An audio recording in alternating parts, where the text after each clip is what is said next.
DTM Carson Baker is a young man trapped in an old man's body.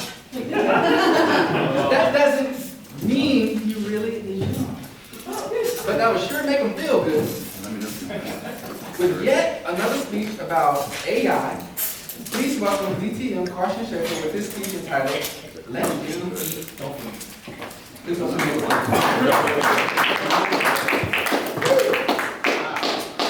If we could turn back time, not to share something, 20 years, 40 years, 60 years ago, in this room, Winter Park Toastmasters, it would be in the same room. We still have the same clock. That buzzer hasn't changed in 30, 40, 50, 60 years.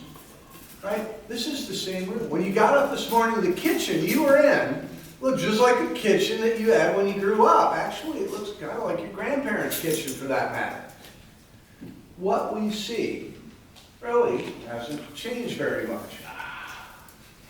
Well, one thing's changed about Toastmasters. It's this window. That is literally as bright as the sun. And these windows are what's changed. Because in your house, on the desk in front of you, maybe in your purse, maybe in your pocket, guaranteed, everybody in this room within arm's reach has their little window on the world. I guarantee you it's not farther than that from you. Just about all the time. And the window of the world is starting to get a little bit smarter. We now have large language models, like ChatGPT. I've been using ChatGPT a lot. You guys have been hearing about it. The thing about it is, a large language model does one thing. What's the next word? Now, it's really good at it. I'm a cybersecurity engineer. It knows the next word. My wife's in medicine. You could be a forensic oncologist and say, what's the next word? And it knows the next word. You can be almost anything, and it knows the next word. It's phenomenally good at it. By the way, if you're writing, use Claude. Because it really knows the next word. But the thing is, it has no knowledge of consequence. Everything that we say to each other is looking at consequence. If I get up and give yet another AI speech, I know Carmela's going to go, Shaffer, man, you did another speech like that. Right? It's all concerns of consequence. And AI has zero concerns of consequence. It will give you the answer to the number of tokens that you've submitted, and it does a really good job. But it's not this overall thinking thing. It answered your question. By the time you get around to writing your next prompt and hitting enter, it's answered a billion other things. Okay? You're going to get an answer to your question. Okay? Now, there's memory and stuff, but you get an answer to that single question. If you want to start using it like a therapist, you can. The problem is, it has no brain. It will give you what all the language of therapy says this should be the next word. Doesn't mean that's the right next word. So what I've done is I've developed personas. I have a whole bunch of personas in ChatGPT. The Carson persona is actually 5 long pages. And it says stuff like, no praise at all, ever. If you have to praise me, be sarcastic about it. 100% accuracy all the time, every time. If you don't know, say I don't know. I'm an engineer, so I gave it the, I want the engineering answer. Perfection is the only acceptable thing. And after I got 5 pages worth of it, it started to understand, oh, I should do this. I got it to be Jarvis from Iron Man, because I am Iron Man. You got to do that, right?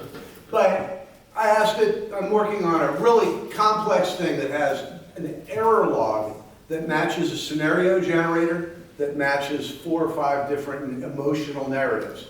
And it keeps all 3 of them synced up together. I could never do that by myself. It's great for that. The last problem in it, I called A New Hope. And I said, get it? And my AI, finally understanding who I am, said, oh, yes, sir. Young boy's given a lightsaber by an old man, 2 hours later, he's committing war crimes on a moon-sized space station. You get it, you get it. But it wasn't, oh, sir, you're so brilliantly smart. I've never seen you ever so clever, Carson. It doesn't do that. I don't want that. The problem is, a lot of people do want that. And it will give you what you're looking for. I'm looking for straight out engineering answers, unless it gets the dreaded prompt, oh, I switched Carson to musician. It's like, thank you, let me switch gears here. But you have to tell it to switch gears. Whatever you're in, it'll give you that. Gary, you get it to generate some bizarre stuff. But it's just generating the next word. It's not a human being. It's not human. It can't be a therapist because it doesn't have the ability to look at your problem, decide intuitively what is this problem. My wife, the nurse, sits there, people going, nothing wrong with me, lady. She goes, well, that's true, then how come this? And in 10 minutes, she'll figure out all the things wrong with you. And AI can't do that.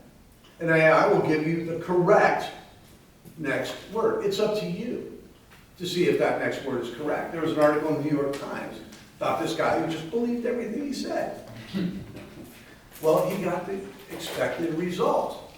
It made no sense. So, of course, I sit down with Clanker, which is my name for the AI. All AIs are Clanker.